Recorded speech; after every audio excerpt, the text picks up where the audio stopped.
last few months, there's been a massive uptick in pro-Palestine actions and protests in the wake of the ongoing genocide of Palestinians by the State of Israel. In the wake of this renewed spirit of action, and with the 2024 election year coming up, which always brings more protest and street action and stuff like that, I feel it would be prudent for us to go over again some basic legal advice and information that's useful for activists to have going into any sort of protest or actions.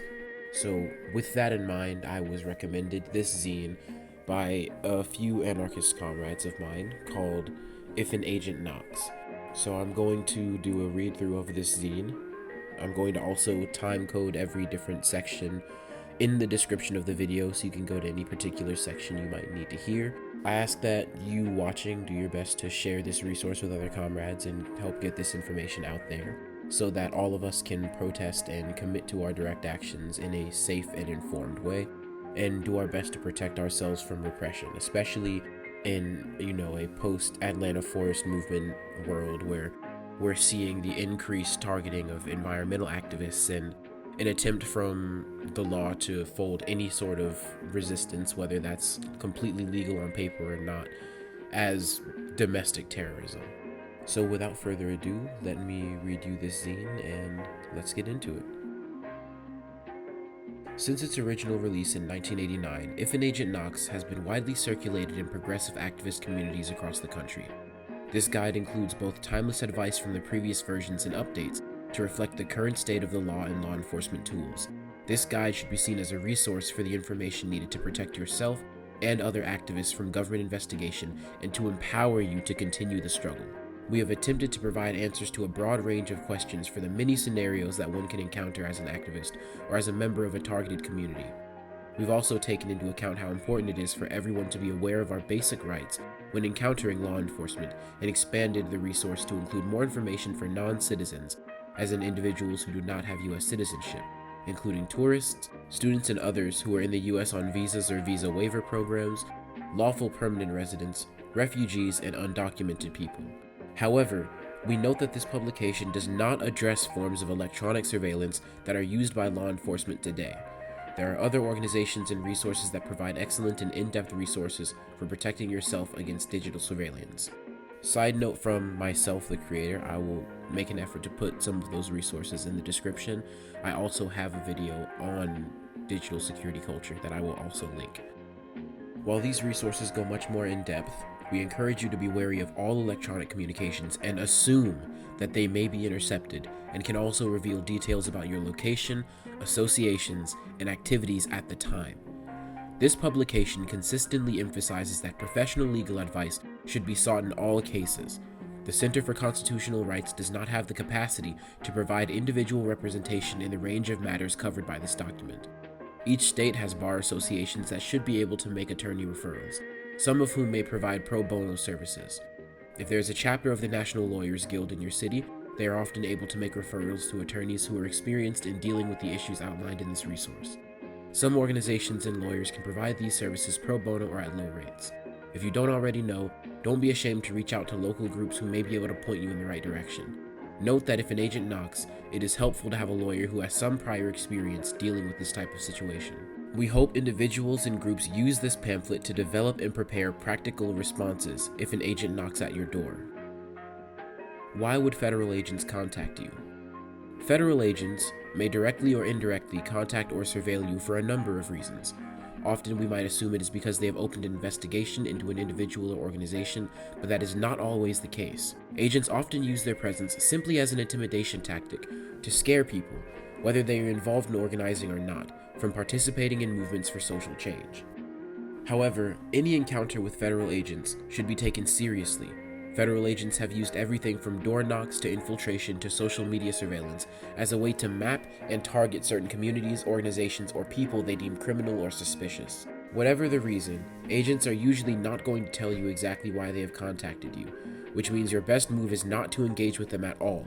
Contact a lawyer and follow the best practices we lay out below.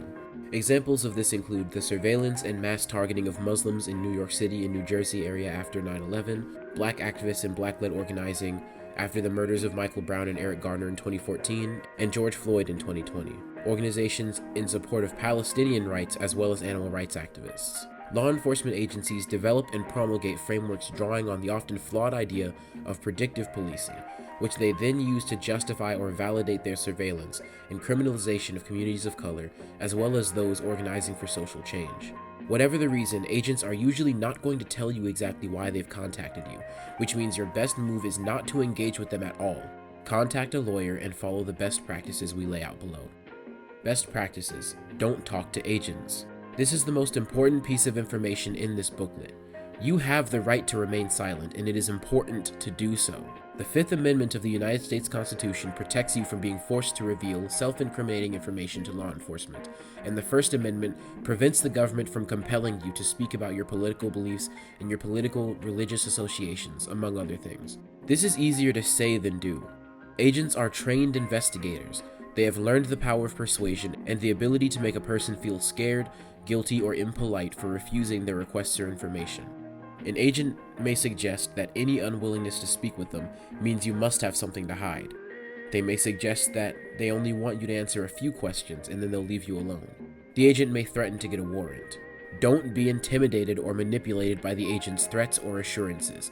It is always best to not talk without an attorney present. If you do talk, anything you say can be used against you and others. Even if you tell the whole truth, if the agent doesn't believe you, they can threaten to charge you with lying to a federal officer, which is a real crime. Tips on clearly conveying your intention to remain silent. You can say, "I'm not talking to you," "I'd like to talk to my lawyer before I say anything to you," or "I have nothing to say to you, my lawyer will contact you." You should ask the agent for a business card and say you'll have your lawyer contact them. This should end the questioning. The same basic rules apply if an agent calls on the phone. You do not have to speak to any agent who spontaneously calls you. Agents will often say you are not part of any investigation. This may not be the truth. Tell anyone who identifies themselves as law enforcement that you will have your lawyer call them back, and then stop talking to them. These rights apply to non-citizens as well, with a caveat. If you are a non-citizen, you do not have to answer any questions that a law enforcement agent asks you. You do not have to answer questions relating to your immigration status.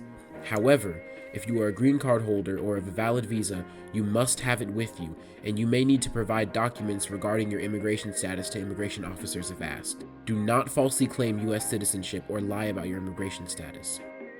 The two limited exceptions to the right to remain silent for non-immigrants, non-citizens authorized to be in the U.S. on tourist, student, or work visas, for example. Non-citizens are required to provide information related to their immigration status, if asked by immigration officers. Even in this situation, you have the right to say that you would like to have your lawyer present before answering any questions. Non-citizens 18 years of age or older who have been issued valid U.S. immigration documents are required by U.S. law to carry them and show them if asked by immigration officers. Document the situation. If possible, get the agent's name, telephone number, and agency. This should be on their business card, or they should be willing to provide this information. As soon as the agent leaves or hangs up, try to write down as many details about the interaction as you can. Take photos of anything you think might be significant, including damage to property, if the agent entered your home or office or conducted a search. This information will be useful to a lawyer and others who have been contacted by law enforcement. In addition to getting the name of the agents, try to write down the physical description of the agent, the questions they asked and comments they made during the interaction, any names of people they asked you about, the date, time, and location of the encounter, the contact information of any witnesses to the interaction. You may also try and video record law enforcement. Please take into consideration whether recording seems safe or could potentially escalate the situation with an armed federal agent. If you choose to record, you must make it obvious that you are recording. Do not try to hide or conceal your camera phone or pretend you're not recording. Also, your right to record law enforcement typically comes with the qualification that you must not interfere, quote unquote, as agents are carrying out their job. If you choose to record, try to stand several feet back from any law enforcement action taking place so not to interfere.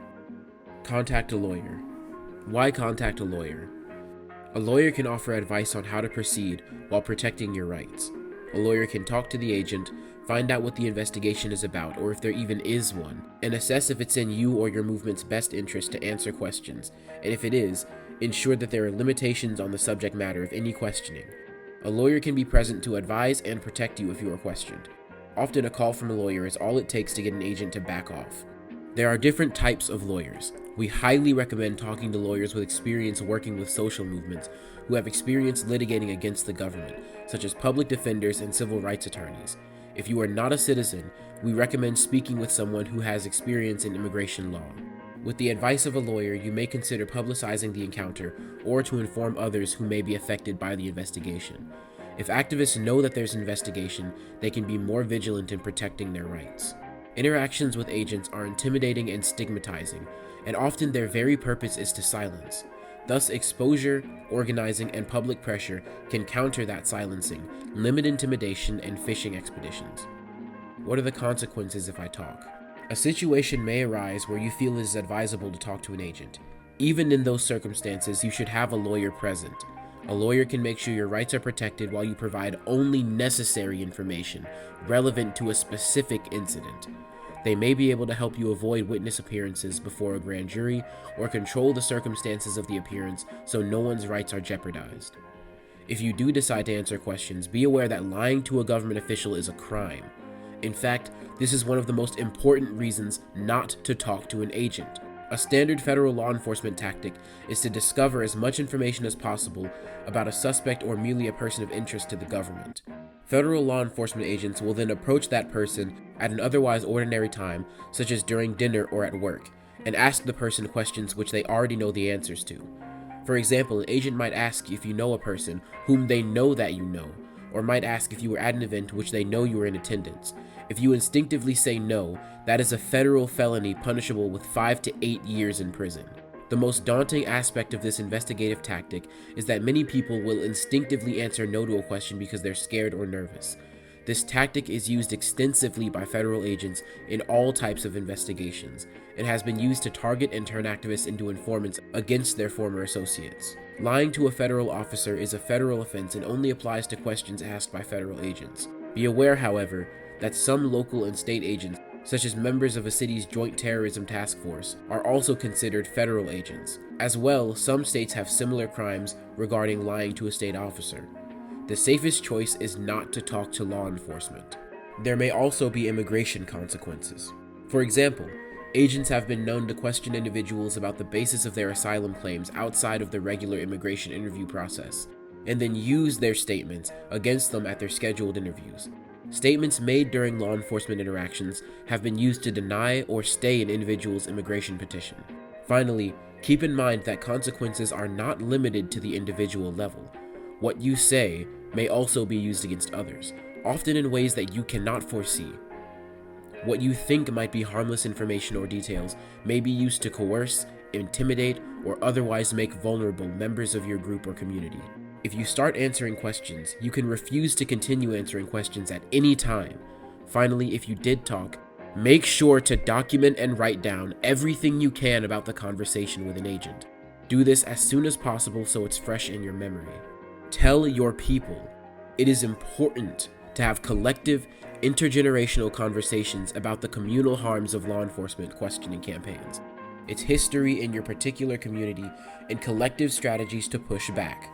If you've come across this resource, you've probably already plugged in or have searched for it in light of a recent incident. Educating your peers, your colleagues, classmates, movement partners, or friends is an important part of being prepared and protecting yourselves. Consider sharing this resource with others. Host initiate conversations and workshops by local movement leaders or elders where you can safely raise these concerns and develop a collective strategy. If federal agents have tried to contact you, it is unlikely that they're going to keep probing at your people. Surveillance of communities thrives on us remaining silent, so do your part to break the silence. You must let your community know you've been contacted. There is no reason to be ashamed. We must protect each other. However, before publicizing outside of your community or organization, we recommend consulting with a lawyer. Visits and searches. The Fourth Amendment protects people against unreasonable searches. Unless an exception applies, law enforcement agents are required to obtain a search warrant to conduct a search. Fourth Amendment protections extend to non-citizens. Law enforcement agents have the right to search your property with a search warrant. If you do not grant them access when they have a search warrant, they will likely use force to execute the search. If an agent claims to have a warrant, ask to see it. If the agent is outside your door or entrance, ask them to slide the warrant under the door if possible. It must be signed by a judge and have the correct address and date to be valid. Do not consent to an agent searching any areas not specifically included in the search warrant. Just because an agent has a search warrant doesn't mean you have to answer any questions. Maintain your right to silence during the search. Clearly state that intention if you are asked any questions. Don't be intimidated by an agent's threats to get a warrant or subpoena. This is one of the oldest tricks in the book. If it were so easy for the agent to get a warrant or a subpoena, they wouldn't have wasted time trying to get your voluntary cooperation. Again, simply state that you will not consent to any search and that you will not talk without a lawyer present. Simply because a piece of paper says warrant does not mean it's a valid arrest or search warrant. For example, a deportation/removal warrant is an administrative warrant and does not grant law enforcement authority to enter a home to do a search or make an arrest. Document. Remember to always document any search done by an officer as soon as possible. Write up what you observed, what the officer may have said, and anything else you think is relevant. Home.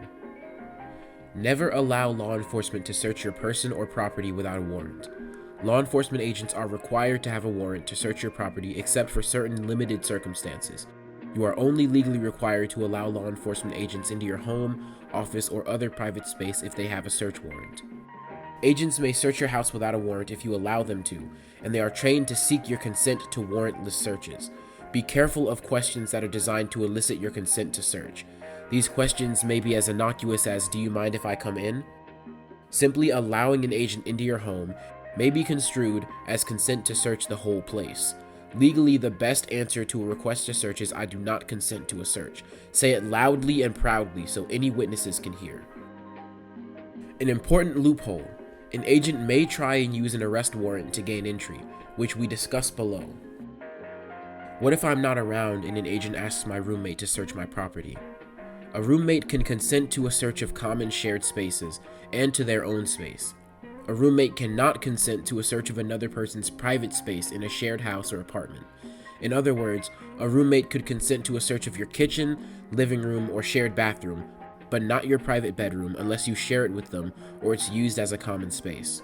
If you share a bedroom with a partner or roommate, they can consent to a search of their partner's private rooms because they are considered to have shared authority over all space in the house. Similarly, parents can consent to a search of their children's private space.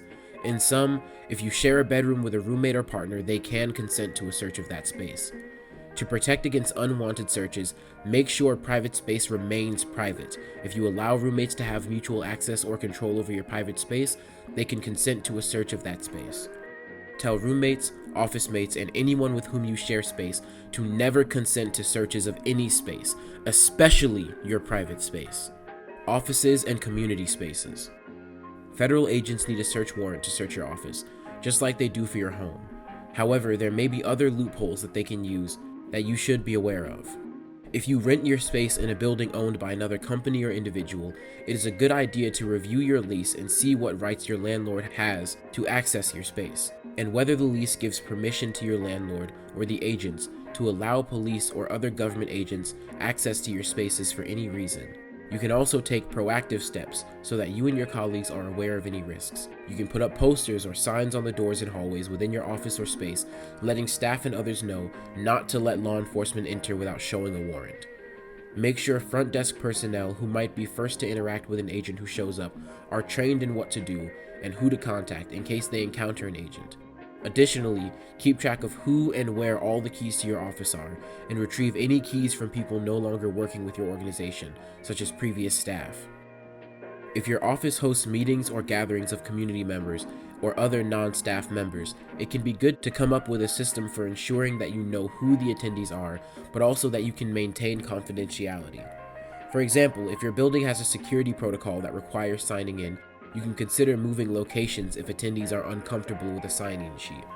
Unfortunately, although the rules governing their behavior in these spaces are slightly more stringent, FBI agents and informants can and have infiltrated religious spaces, political groups, and academic groups. Although many of these instances arguably violate the First Amendment, it is often difficult to know for sure that infiltration has occurred. Can agents search my trash? Once you have placed your trash outside your house, agents can search it without a warrant or any other legal restraint. Courts have found that you have no privacy interest in your trash because you are surrendering it to the general public. Shred or otherwise destroy any and all sensitive documents before disposing of them. What should I do if my office or home is broken into and I suspect that the motive was intelligence gathering? If your home or office is broken into, or if threats have been made against you, your organization, or someone you work with, document everything and share this information with everyone affected and take immediate steps to increase the personal and office security. Contact a lawyer immediately. Car. If a law enforcement officer or immigration agent asks to search your car, you can refuse to consent to the search. However, law enforcement has extremely broad power to conduct warrantless searches of cars. If an agent has probable cause to believe that a car contains evidence of a crime, the agent may, without a warrant, search the vehicle and any container inside the vehicle that is large enough to contain the item for which they had probable cause to search. For example, if an agent has probable cause to believe you stole a large television, they can search the trunk of the car, but not the glove box or a small toolbox in the trunk. If they only have probable cause to search a container recently placed in the car, they can only search that container. If you are arrested and your car is impounded, law enforcement is allowed to perform a warrantless inventory search. This basically means that the police may search your car for the purpose of cataloging what's inside, but they may also use anything they find against you for any reason. Inventory searches must follow local established procedures, and the police may not use an inventory search as pretext for performing a warrantless search. Arrest warrants. An arrest warrant is a tool used by police and other law enforcement agents to enter your home to make an arrest. Arrest warrants are signed and issued by a judge based on sworn applications from law enforcement attesting that there is probable cause that a crime has been committed and the person or people named in the warrant committed the crime. One of the many loopholes in search warrant requirements is that once the agents are inside your home, even if they are there only with an arrest warrant, they have great leeway to conduct a search. They can search the immediate area around you without a search warrant. Law enforcement agents can even search the whole house as part of a protective sweep if they have reasonable belief that a dangerous person might be present there. If law enforcement arrives at your home and they state that they have an arrest warrant or any other space with an arrest warrant, ask to see the warrant and have the officer slide it under the door. Verify that the warrant has the name of the individual to be arrested, and check that it is signed by a judge and not, for example, the director of an agency. If the arrest warrant is real, the best practice is to inform the officer that you will surrender yourself outside, then go outside and give yourself up. If it is safe to do so, lock the door behind you. If law enforcement agents have an arrest warrant, they will arrest you. Do not give them the chance to conduct a warrantless search of your home as well.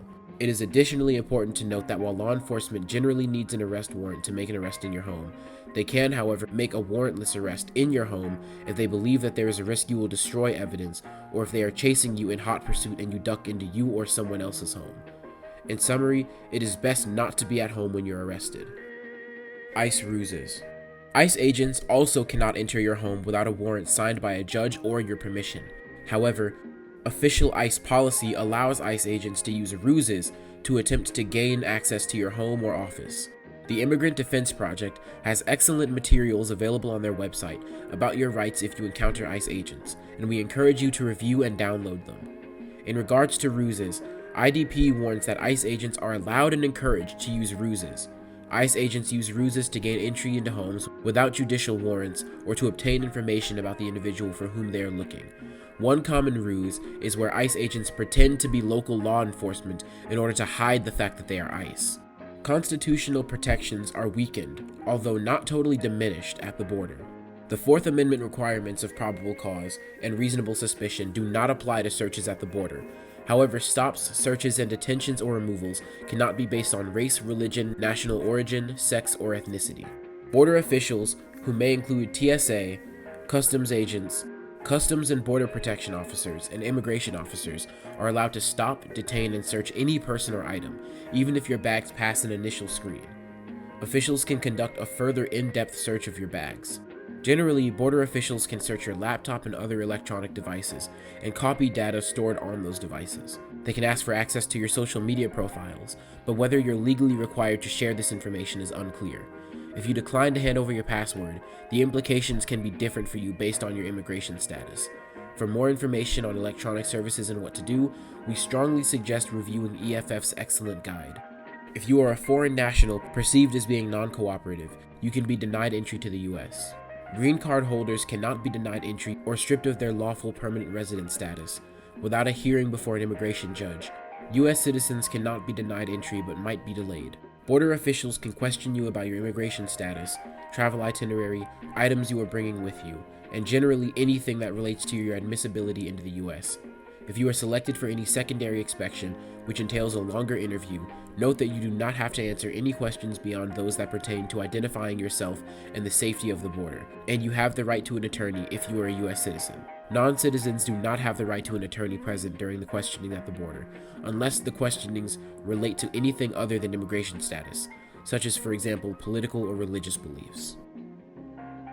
The use of undercover agents and informants is widespread in investigations by modern law enforcement agencies. The ability to place undercover agents or informants in progressive movements or organizations gives law enforcement a kind of access that is otherwise nearly impossible to obtain. Infiltration helps collect confidential information on the activities of private individuals and gives law enforcement enough information to initiate an investigation. Undercover agents and informants can report to law enforcement on the participants' tactics and actions of movements. They can even suggest and encourage and/or participate in illegal activity in their efforts to arrest participants. Courts have generally held that public policy forbids the disclosure of an informant's name unless essential to the defense in a criminal court, so informants are rarely called upon to testify, enabling them to act with only a limited amount of responsibility or accountability. Informants are individuals who are not employed by law enforcement agents, who provide law enforcement agents with information, often in exchange for money or because they have some vulnerability, example criminal or immigration related, that's being leveraged against them. An informant ordinarily has previous involvement in and more intimate knowledge of the movement, organization, or community that the agents are investigating. Cooperating witnesses. Cooperating witnesses are similar to informants, except that cooperating witnesses usually agree to flip or snitch after being threatened with prosecution. Cooperating witnesses will testify in court in exchange for lesser charges being filed against them, if there are any charges filed against them at all.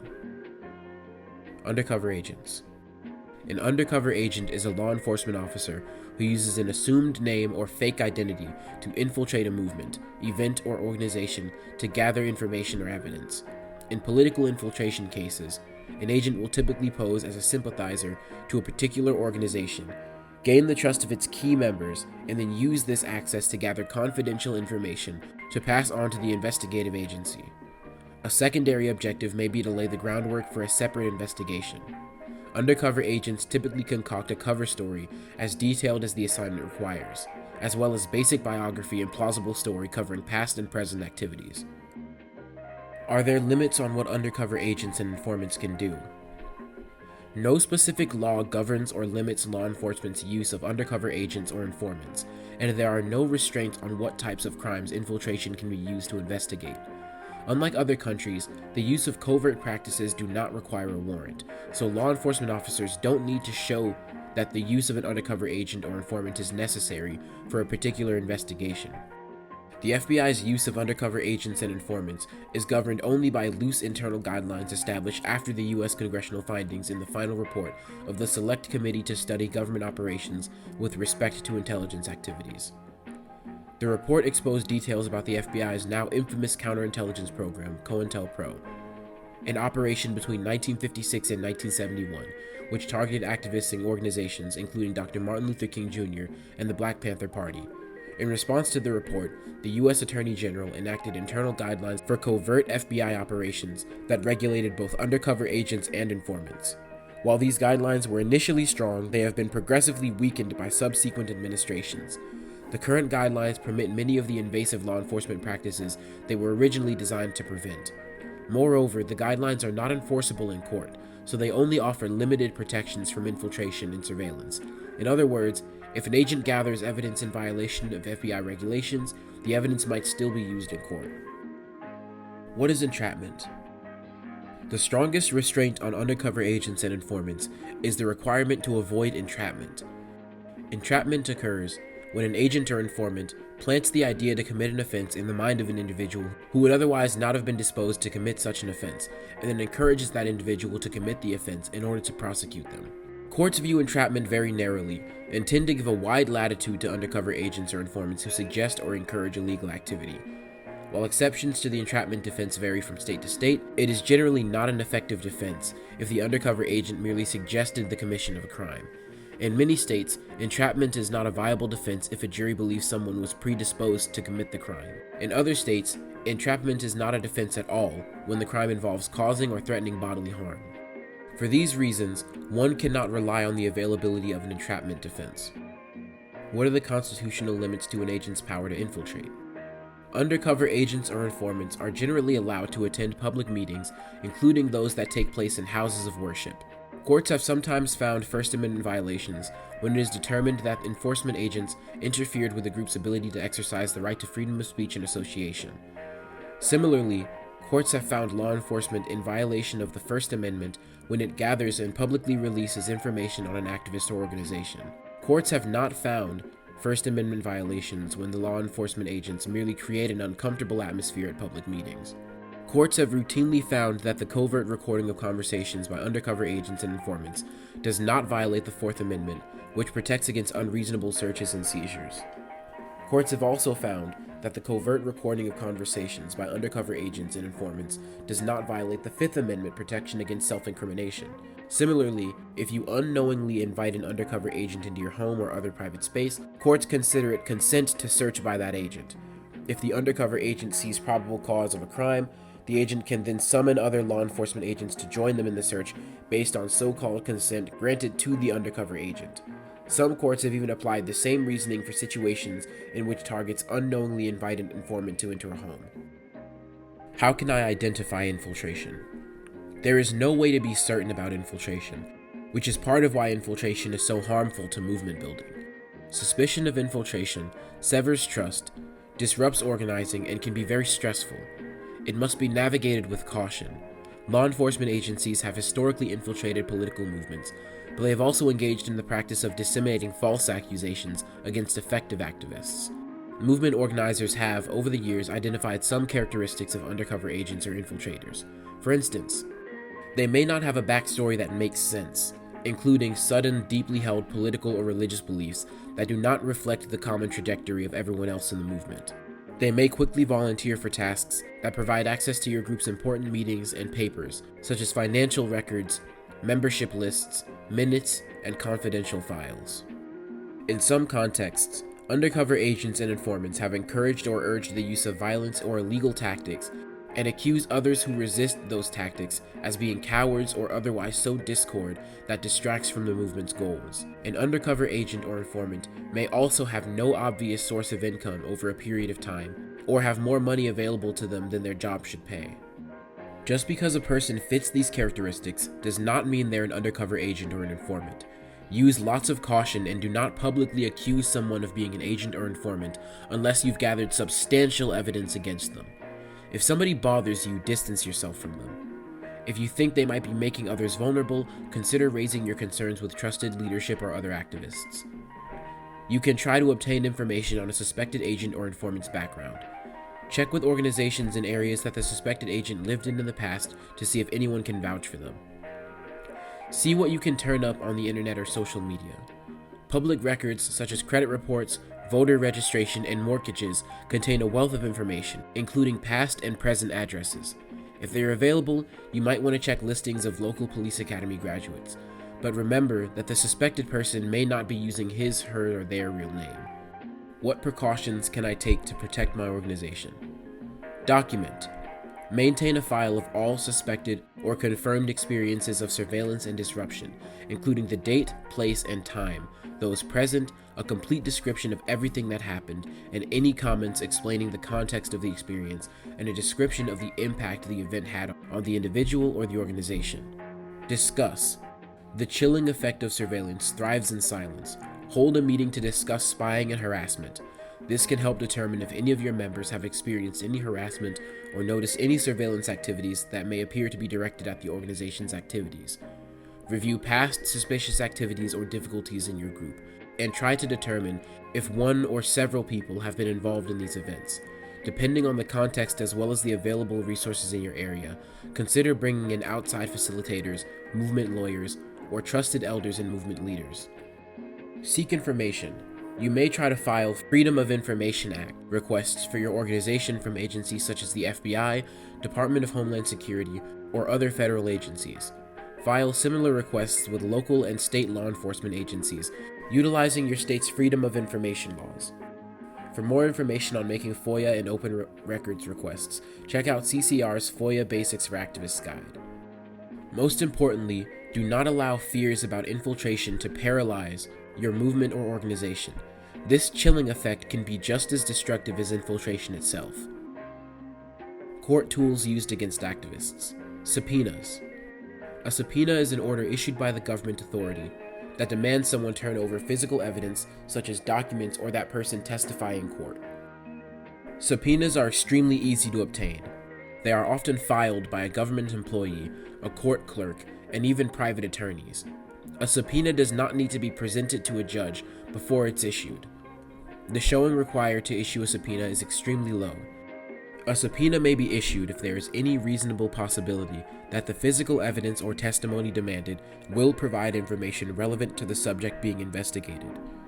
The ease with which subpoenas are issued makes them a powerful tool. But unlike search warrants or other government tools, they can be challenged in court prior to compliance. If you receive a subpoena, you can move to quash the subpoena if it is too broad or too burdensome, or if it seeks legally protected materials, including materials protected by the First Amendment. Once a subpoena is quashed, the documents or testimony demanded are no longer required of the recipient. Subpoenas are particularly dangerous because law enforcement can subpoena third parties that may have information about you, such as a person or company that you interacted or did business with. The government can subpoena other people for emails you've sent them, or they can ask for your email provider for them. Because these third parties do not always have the same interest in defeating these subpoenas that you do, they are more likely to comply with the subpoena without a fight. Unfortunately, you are unlikely to be informed if a third party has been subpoenaed for documents that concern you.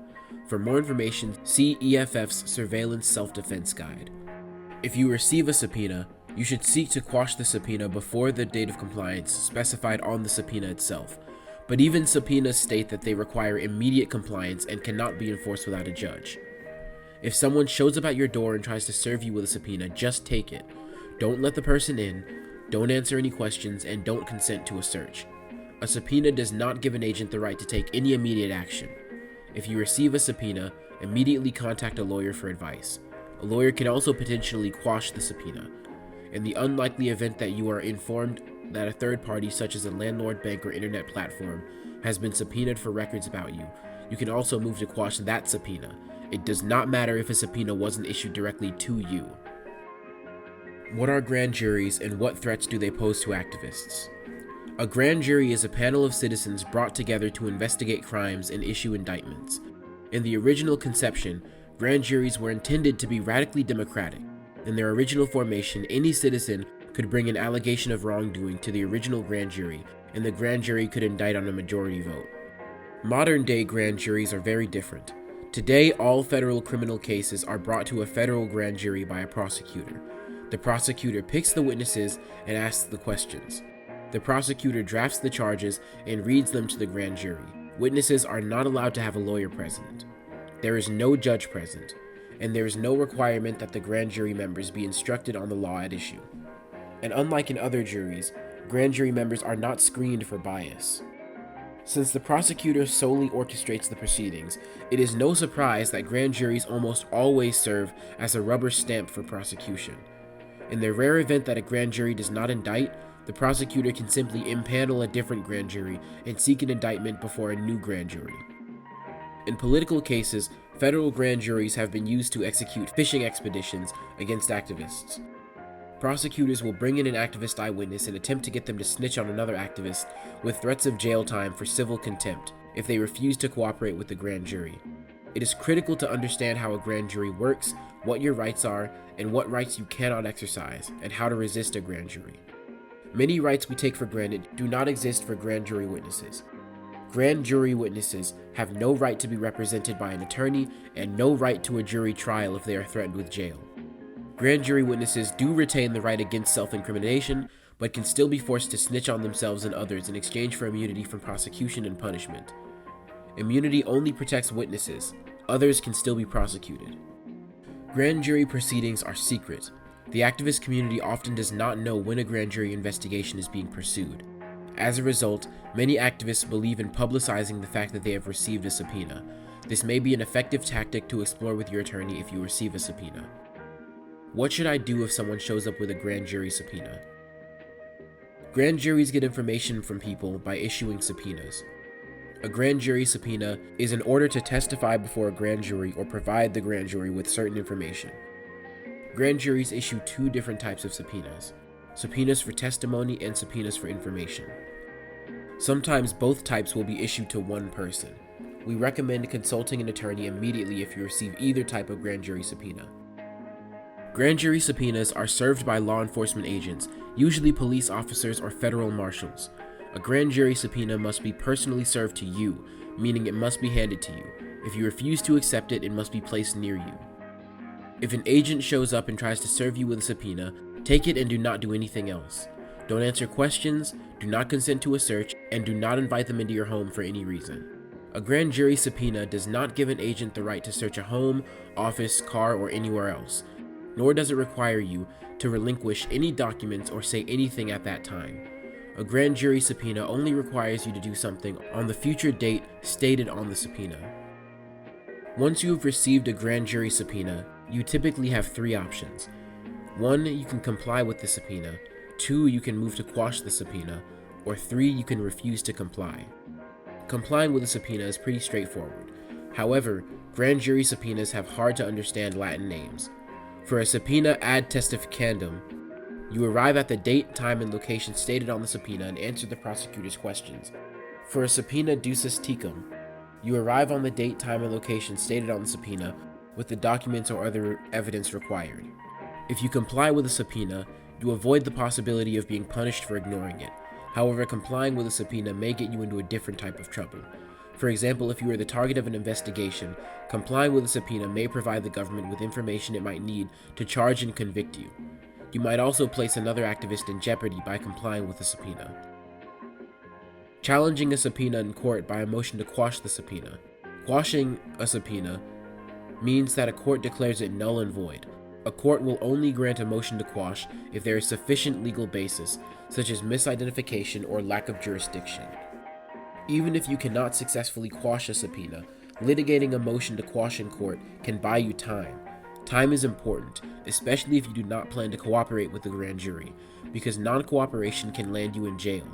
Grand juries can last for as long as 24 months, and whatever time is spent litigating the motion to quash may save you the experience of spending that entire period in jail.